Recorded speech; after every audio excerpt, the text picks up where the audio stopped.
Merci. Donc, déjà, merci à Nicolas pour cette introduction qui nous a permis de rentrer dans ce qu'est l'IA. Moi, je vais essayer d'introduire le sujet de l'IA embarquée et pourquoi finalement on en parle, singulièrement en Europe et plus particulièrement en France aussi. Donc, je suis Sébastien Rospitch, je suis le directeur de WeNetwork. Quelques mots d'introduction sur WeNetwork dans un premier temps. Donc, WeNetwork se développe autour d'une conviction forte, qui est d'ailleurs une conviction qu'on va partager avec le centre technique CATI, qui est que la transformation digitale est fondamentalement l'avenir de l'industrie. Alors maintenant, en fait, on va parler de transformation digitale et de transformation environnementale, les deux étant liés, mais fondamentalement, c'est ce qui nous anime tous les jours et c'est ce sur quoi nous développons toutes nos activités de centre technique. Donc, ce qu'est WeNetwork aujourd'hui, c'est déjà une mission, c'est d'accompagner les dirigeants des entreprises industrielles dans ce chemin de la transformation digitale, parce que les patrons d'entreprise, singulièrement de PME et de TI, ne sont pas des experts techno. Et ont besoin effectivement de s'adosser à des structures comme nous, qui sont des tiers de confiance, et qui sommes là pour accompagner ce dirigeant ou les experts de ces entreprises vers la transformation digitale qui s'entend au sens des produits qui vont devenir plus intelligents parce que plus d'électronique, parce que de la data, parce qu'on va vendre du service au-delà du produit. Et donc du coup, on va développer encore son périmètre de valeur ajoutée, mais également au sens des usines, qu'on va rendre plus connectées, plus intelligentes, plus flexibles, plus modulaires. Et donc du coup, à travers cette digitalisation, on va gagner en compétitivité. C'est pour ça que pour l'industrie, la transformation digitale est intéressante à double titre, à la fois dans sa capacité à être plus compétitive dans la production et également à développer son offre de service vis-à-vis de ses clients. C'est vraiment un sujet assez 360 pour une entreprise industrielle. Et donc ce tiers de confiance-là, WeNetwork, en fait, le développe à travers finalement le même type de structure que le CATI, c'est-à-dire un centre de ressources technologiques, une structure labellisée, centre technique, autour des métiers de l'électronique et de l'IoT, des objets connectés, parce que c'est à travers ça finalement qu'on va apporter plus d'électronique dans les produits et dans les process de production. Et puis c'est des activités d'expertise qu'on développe, des activités d'expérimentation à travers un plateau technique. WeNetwork est situé juste de l'autre côté du parking en fait, au niveau du Technocampus électronique. Donc c'est à quelques encablures d'ici. On est centre de formation professionnelle également, et puis on développe des activités de R&D avec tous les laboratoires régionaux qu'on coordonne et qu'on a fédérés autour de ces thématiques-là. Pour terminer sur la présentation courte de WeNetwork, en introduction, aujourd'hui c'est un peu plus de 350 clients, qui sont principalement des PME et des ETI. 80% de nos clients sont des PME et des ETI. On travaille également avec quelques startups, vous avez quelques exemples juste derrière au niveau du stand de WeNetwork. C'est 20 collaborateurs sur des profils de compétences et d'expertise qui sont très complémentaires.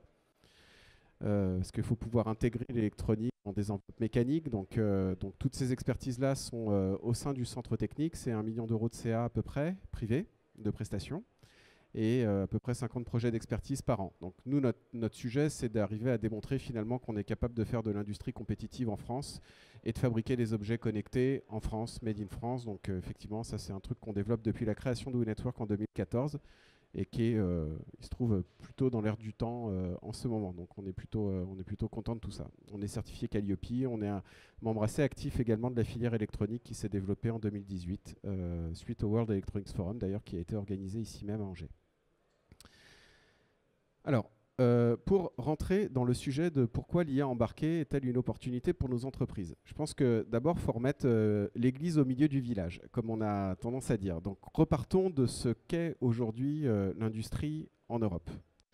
Et pourquoi l'IA embarquée, in fine, va être important. Donc ici, vous avez une représentation de la filière électronique industrielle mondiale, qui est une forme de pyramide inversée, en fait, qui repose sur une pointe, qui est la pointe des composants électroniques. Donc cette pointe des composants électroniques que vous voyez ici, si mon pointeur ne va pas fonctionner sur un écran LCD, c'est pas grave, enfin, vous la voyez là. Et donc le semi-conducteur, ici, représente à peu près 400 milliards d'euros. On en parle beaucoup en ce moment parce que c'est le socle de l'intelligence de la filière électronique. On a les problématiques de pénurie qu'on connaît aujourd'hui. Ici, les usines coûtent 10 milliards d'euros à peu près d'investissement pour les dernières innovations technologiques. Et puis en haut de la pyramide, tout en haut, on a tous les services qui sont générés par l'intermédiaire de ces composants. Et ces services-là, tout en haut, en fait, représentent grosso modo 12% du PIB mondial, un peu plus. On est entre 12 et 15 aujourd'hui. 12 et 15% du PIB mondial. Ce qu'on a communément tendance à appeler la filière électronique, c'est tout ce qui est la fabrication d'équipements électroniques. C'est cette étape-là. Cette étape-là représente grosso modo au niveau mondial 2000 milliards d'euros. D'accord ? Donc ça, c'est les équipements électroniques qui après vont intégrer des systèmes, que ces systèmes soient des systèmes grand public ou des systèmes professionnels comme des avions, des automobiles ou des automates industriels. Ce qui est intéressant, c'est que ces 2000 milliards d'euros, qui représentent grosso modo le PIB de la France, donc la production électronique mondiale, c'est grosso modo le PIB de la France. C'est la moitié dans les marchés professionnels et la moitié dans les marchés grand public.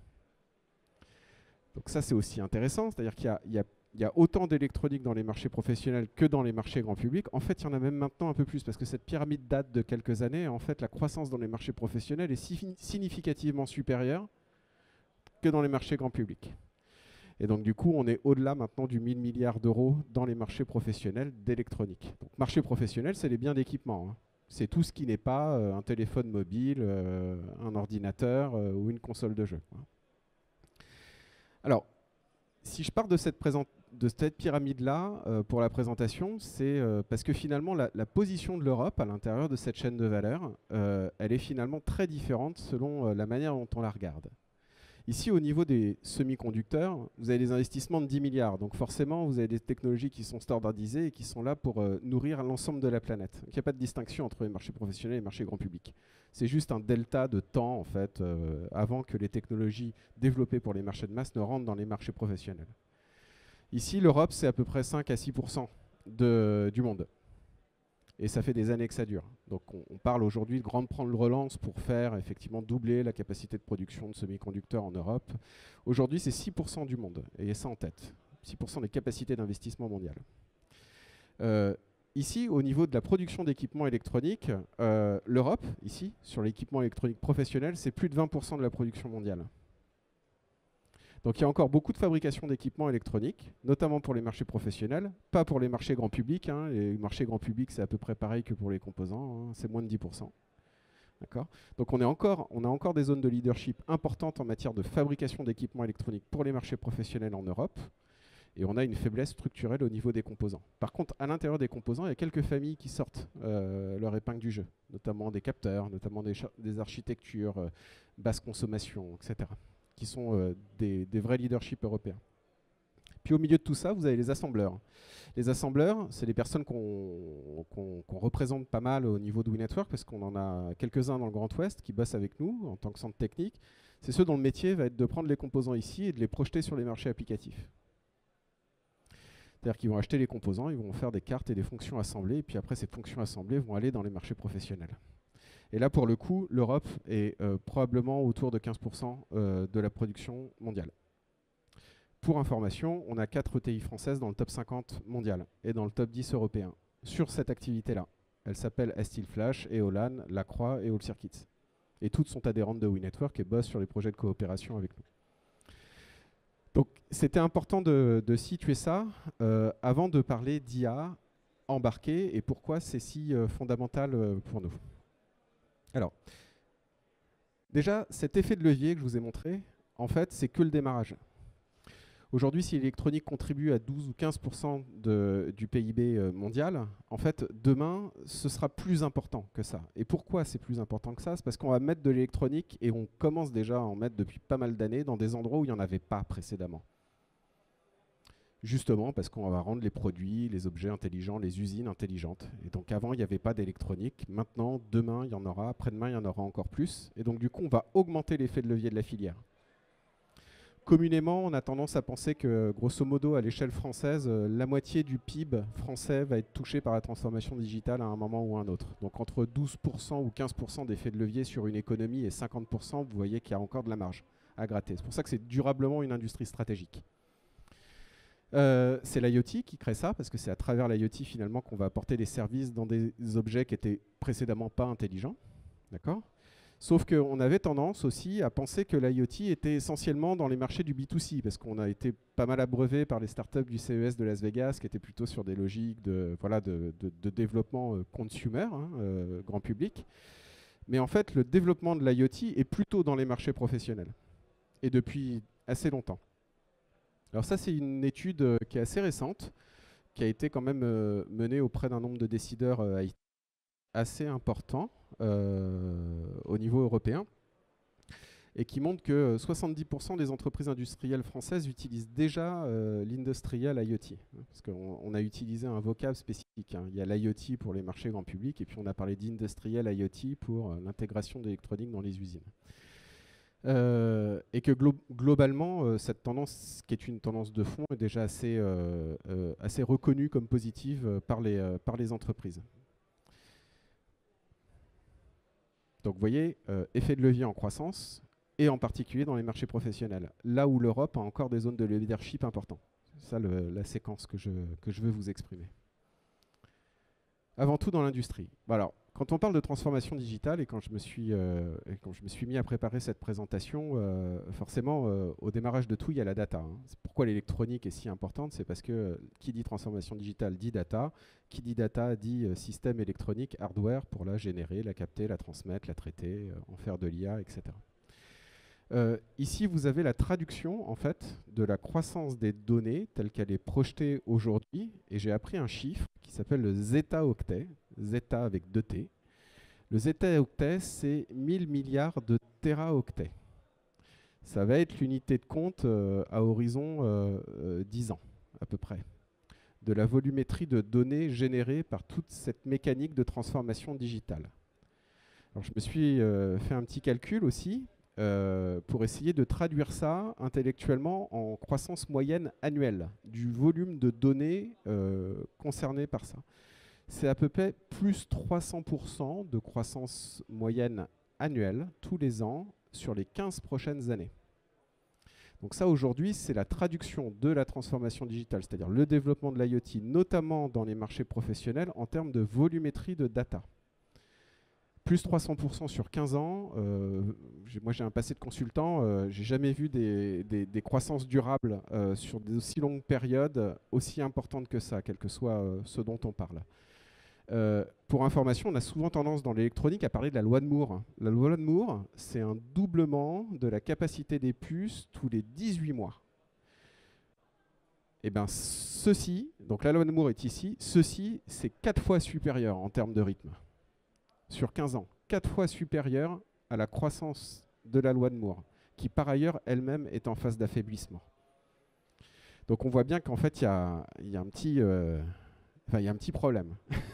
Sur 15 ans, arriver à moins de développer l'électronique de façon absolument massive et d'avoir des fabs de 10 milliards d'euros dans tous les pays du monde, à un moment, il va y avoir des enjeux d'architecture, des enjeux d'approche, de stratégie à développer, sinon ça va être l'overflow, on va être complètement inondé, quoi. C'est ça le sujet. Ça a déjà des impacts, hein, ce dont je parle, hein. Ce n'est pas uniquement une présentation à 2035. Hein. On va le voir juste après. Alors, ce qu'apporte l'IA, et qui a été présenté par Nicolas au départ, c'est de dire que dans ce flux de données qui est de plus en plus aléatoire en plus, et de plus en plus incontrôlable, l'IA, en fait, sa grande promesse, c'est de donner du sens, en fait. Et derrière le sens, c'est de donner de la valeur à ce flux de données. C'est pour ça que aujourd'hui, ça devient un axe stratégique très important pour tous les acteurs de la filière. Comment exploiter les données. Moi, je croise beaucoup d'industriels qui me disent on capte, on verra bien de toute façon ce qu'on fera a posteriori. L'IA, elle n'aura pas réponse à tout, mais elle permettra d'apporter certains éléments de valeur à certains endroits, sur la base de ces sets de données. Et notamment dans les marchés professionnels. Bon, alors, on en vient à l'IA embarquée. Pourquoi l'IA embarquée? Parce que fondamentalement, derrière tout ça, il y a un problème de soutenabilité et de résilience. La croissance de la consommation électrique liée au développement de l'IT, donc de toutes les technologies informatiques au sens large, c'est à peu près une croissance manuelle de 9% par an aujourd'hui. À horizon 2030, c'est 20% de la consommation électrique mondiale.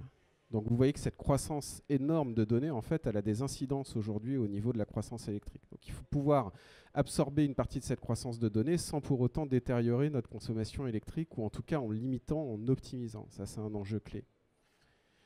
Le deuxième sujet, c'est que toute cette croissance de données, c'est aussi des surfaces d'exposition à des actes malveillants, et donc du coup ça entraîne des craintes autour d'actes malveillants et de cybersécurité. Et on le voit d'ailleurs de plus en plus d'entreprises qui sont attaquées sur ces sujets-là. Parce que justement, forcément, hein, c'est le revers de la médaille. Plus on digitalise, plus on s'expose également à des actes malveillants de nature cybercriminelle. Donc ça, c'est les deux grands enjeux auxquels il faudra répondre pour continuer à développer l'IA et continuer à développer la transformation digitale. C'est là que l'IA embarquée intervient. J'y arrive. Le principe même de l'IA embarquée, donc l'IA globale a été présentée précédemment, mais l'IA embarquée, c'est de traiter la bonne donnée, pas toutes les données, mais la bonne, au bon endroit et dans le bon timing. Donc c'est une logique d'optimisation en fait, fondamentalement. Et cette logique d'optimisation, c'est une logique qui peut être assez forte au niveau européen, parce qu'au niveau européen, on a à peu près toutes les briques sur la chaîne de valeur pour pouvoir réaliser ce type d'IA embarqué. Je pense que la présentation d'Esté va être aussi assez éclairante sur ce sujet-là. On a des vrais leaderships en termes de capteurs, en termes d'électronique basse consommation, en termes d'électronique optimisée, en termes de protocoles de communication qu'on pourra mettre en œuvre pour développer de l'IA embarquée qui nous permettra de traiter la bonne data au bon endroit et dans le bon timing. Et tout ça, vous allez voir, c'est des facteurs qui vont nous permettre d'optimiser les consommations énergétiques, la résilience de nos systèmes, la robustesse par rapport aux attaques cybercriminelles. J'y viens. Alors, c'est quoi la VA de l'IA? Au-delà du jeu de mots, la VA de l'IA embarquée, c'est d'abord une réduction de la consommation d'énergie. C'est-à-dire quand on met de l'IA embarquée quelque part, en fait, on ne va pas remonter l'intégralité des flots de données dans un système centralisé, data center, qui va être extrêmement énergivore. On va traiter la donnée en local pour ne remonter que la donnée utile dans des systèmes centraux. Et donc du coup, on va remonter moins de données. Et remonter moins de données, c'est nettement moins énergivore que des systèmes complètement centralisés qui vont juste capter la donnée et la remonter dans des data centers centralisés.